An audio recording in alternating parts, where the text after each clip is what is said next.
Okay, so evidently this project file is um, pretty heavy at this point. I confess that I am a little bit lazy when it comes to file management, so there's a lot of stuff in here that's been accumulating because I'm an artist, not a hardened engineer. So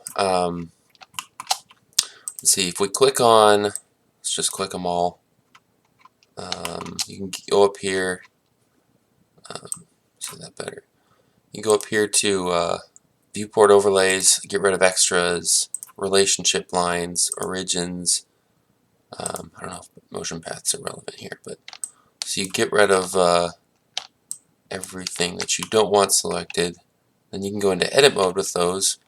I ended up unwrapping a lot of these things. They used to be in separate UDIM tiles, but when I went to make procedural textures, I wanted things to look just so I was able to unwrap per object instead of having to unwrap everything perfectly, so Substance Painter could come in and take forever to bake and whatnot. It was just easier in my opinion. Plus, I could use preview mode and Eevee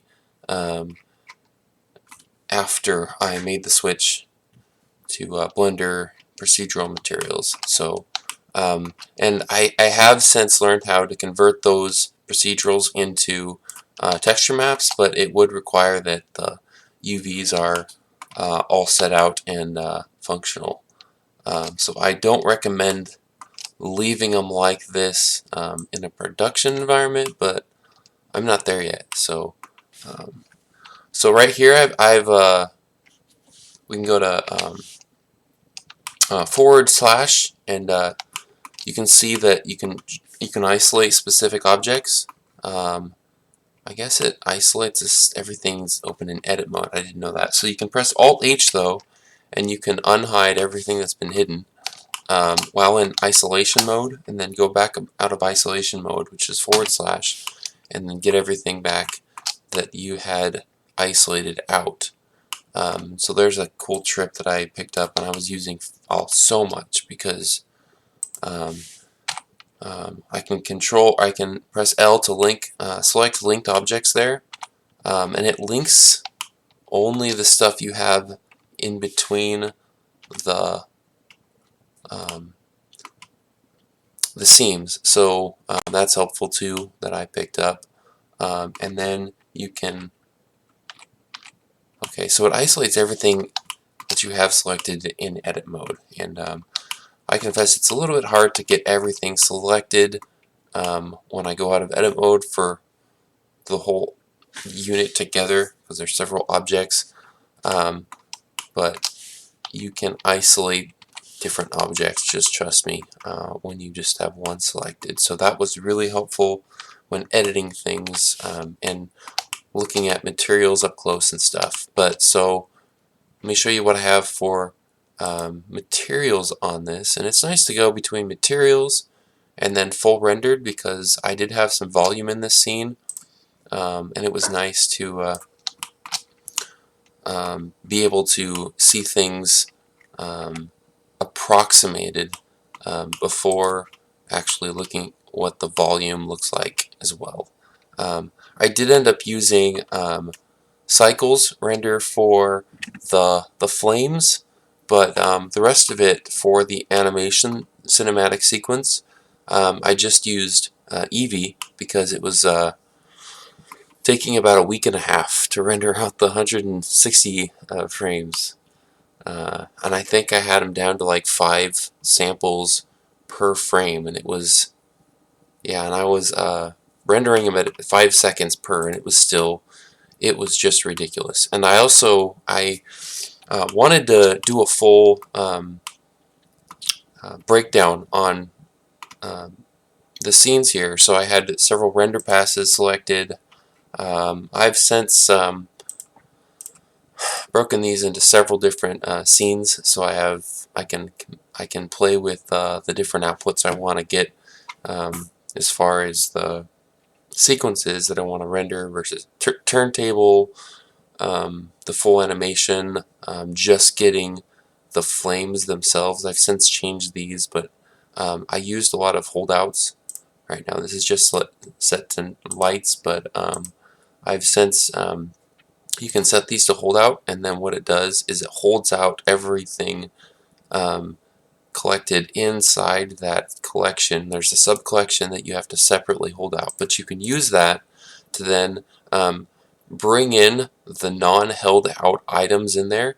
Such for me, I did the holdout of just the flames, which I have the flames separated into separate objects there.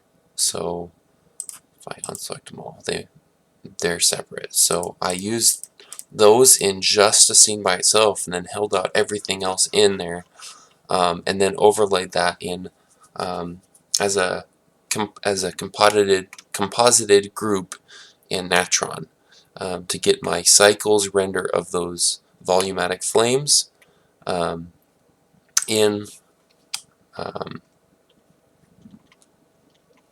in the final sequence. So if you look close here,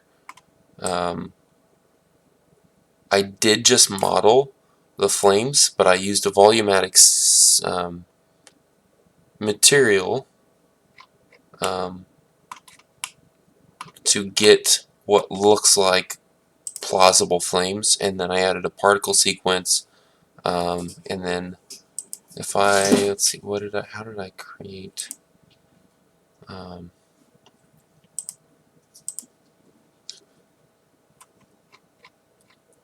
the velocity. I always end up just playing with the particle systems because there's so much complexity here, and it takes a while to get something good, but I got something good. I added an instance object to get what looked like semi-plausible embers coming off the outside, and then in the animation sequence, you see it at the end, just sort of zooming off, and you've got those embers flying up, and there's I think by default it just the particles go up. There's a inverse gravity on them or something. But so anyway, I wanted to really talk about the animation on some of these different objects here. So I've got three different types of rigs on this. So I've got these B-bones I used. I looked up a guy on YouTube. I forget now who it is. I just start working. And so these it took forever to get. And so I messed around with the NLA editor, I want to say, and just copied over. I took these first, and then I moved one down, I keyframed it, moved it back up, and then I just duplicated those keyframes across. Basically from when I wanted to start the engine essentially running to when it basically left the scene after it sped off. And then I took these B-bones, I took this engine tube. I'm forgetting the name at the exact moment, but I took these engine tubes and weight painted them. Set parent with automatic weights. I forget what it was. It took a long time to get those in place, but I think in the end, it's not perfect as you can see, but I never ended up getting that close to the animation, and I think you can't really tell, especially since when you're in there in rendered mode, the engine compartment is kind of dark, so aside from the light there, and actually I added some other, if you look close, there's some other spots in there too. I guess I didn't add light in there, but there's some other, I guess I can isolate that. Yeah, they're in there. It's so dark, I wasn't able to really articulate all the depth I put into the engine, but that's the engine. So a lot of these I used empties, and I parented empties to other empties. As strange as that sounds, there's a lot of things in here that, let's see, if we look at relationships lines, I think that's what those are for. A lot of this stuff links back to my Uber empty, and so that controls everything is parented back to this because I wanted that to be, let's see, I keep saving it and it keeps going back. So you have to make sure that if you have stuff still in your modifiers, you apply that, because um, mirrors and parented objects don't work well together. So that's fixed. So I parented everything to this empty, including a camera in one case, because if you look here at the camera, I don't know if, okay, I'm in a different scene. So one of these scenes, I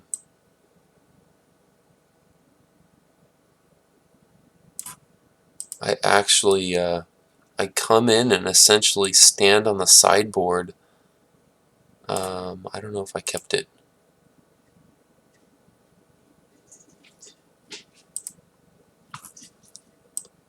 But you can see it in the animation. I stand on the sideboard and I look at the screen as it's coming up on the ground. Maybe it's in this one. Okay, yeah, I removed it because I've been working on this to get some different views to render the stills and whatnot. So yeah, so anyway, my point is, let's go back to the one, I think this is it. Okay, so anyway, I parented a camera to this Uber empty, and that way it'll stay in place, and when you hit it, when you parent it like something like that, you have to make sure keep transform, otherwise it can move, and I'm not sure what the difference always is, because sometimes it doesn't seem like it makes a difference, but if you don't want your object you're parenting to move, hit keep transform. Also, I've noticed for some Blender newbies out there, hitting all transforms, this is similar back to when I was using Maya, clearing history. I'm hitting this all the time. As you can see right now, the scale and the location are off. So you got to make sure when you're doing things like in Box Cutter, if I hit Alt X and I want to swap something over, it's you got to make sure your origin is centered. So Box Cutter has a nice thing. It will add an empty, which is both good and bad, because as you can see, I got a lot of stuff going on here and a ton of empties that I've now developed, which won't show up in the final render, but it mucks up your viewport, makes it harder to know which is which. I ended up using empties for depth of field on my camera. So anyway, I used another empty over here to adjust the headlights, because if you look closely, I actually I wanted to pull this this side wall down, and I needed to pull the headlights up because they were going through the floor. So if you look close, I actually had something, an empty that I was able to attach those headlights to so I could pivot the headlights forward, or excuse me, backwards when it came down, and then comes back up when the wall came back up, which is really cool, and it probably got missed in missed out on in the final showcase, but it needed to happen to get that to look reasonable. I also added these side inputs here because that was going to be where I was going to pivot from. These are together, so I want to say there's another empty I've attached these to. I forget what it was, but it has to pivot on the center of these. So just a lot of shift S and then cursor to selected, and then it'll put the cursor between the two, essentially the center of mass, and then you can set you can press R, and then you can lock to the axis that you want to rotate to, and then you can set your keyframes, and you're off and running. So all those different events happening simultaneously, I ended up having to, let's see, oh, the floor doesn't come up on this one, but there was a point, let me see if I can show it in the other ones. So I've got all these different, so I've got this thing rotating up, I've got the floor coming up, I've got these floor cover, floor, I don't know what you call them, floor openers, opening up all simultaneously. So there was a lot of empty magic that I had to do here. So those all work together, and then for these down here, I ended up using a mixture of oh, this one is actually, this one for some reason this thing got locked over here at the end stages of my project, but it seems like it's back in place on this particular scene. So I use bones on this one. So if you look close, we'll see it come down. I use bones, but then I also use some empties to bring them up.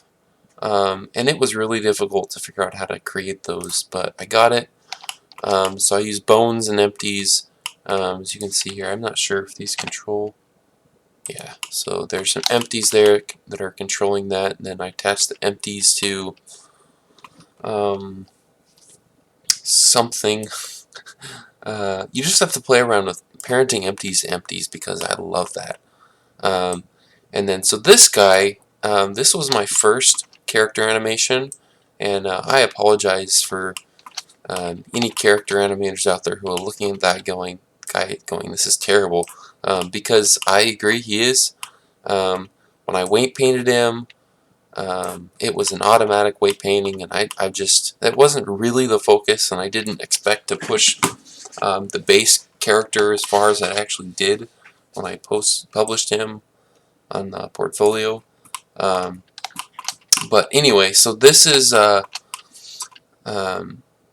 just wanted to share a couple things that I learned along the process, and also if I look at my compositing notes here, these are really cool, guys. So I don't know how many people know this, but Maya has the ability to separate out render passes, and then you can save those files, output them to separate folders and subfolders.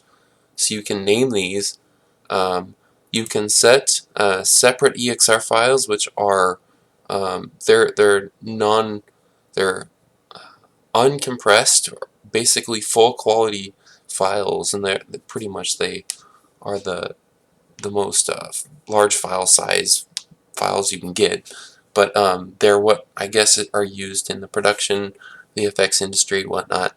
The multi-layer files are they pack them all into one file, so I had like 400 megabytes for a single image, essentially, when I brought it into Natron, and I still haven't quite gotten used to Nuke yet, otherwise I probably would have used Nuke, because I guess Nuke is a lot more powerful, but I'm familiar with Natron. So I actually had the different layers, and you can set up the different layers and different scenes. So you've got different scenes here, and you've got different layers. At one point I had 3 layers, but you can set up the different outputs and all the different render passes. I used to not really find the significance of these different render passes, but when I finally started playing around with this, and ended up using the emit pass quite a bit to get the bloom effects in cycles. I did some the single still renders, and I still had these passes up, um, and I was able to blow out the bloom effects even with cycles. So there's a place for all these different things.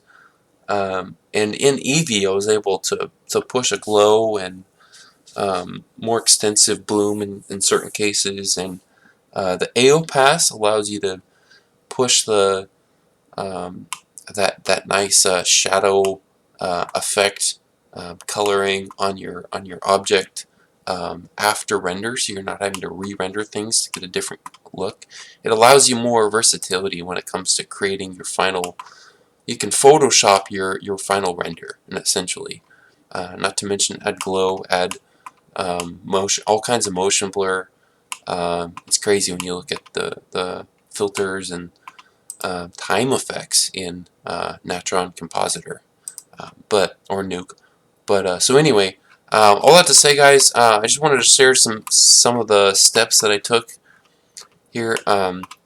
It's a huge project, and it was kicking my butt. So I probably could have done more on it, but I was just done. So anyway, I hope that was there was some helpful things you got out of that, and have a good one.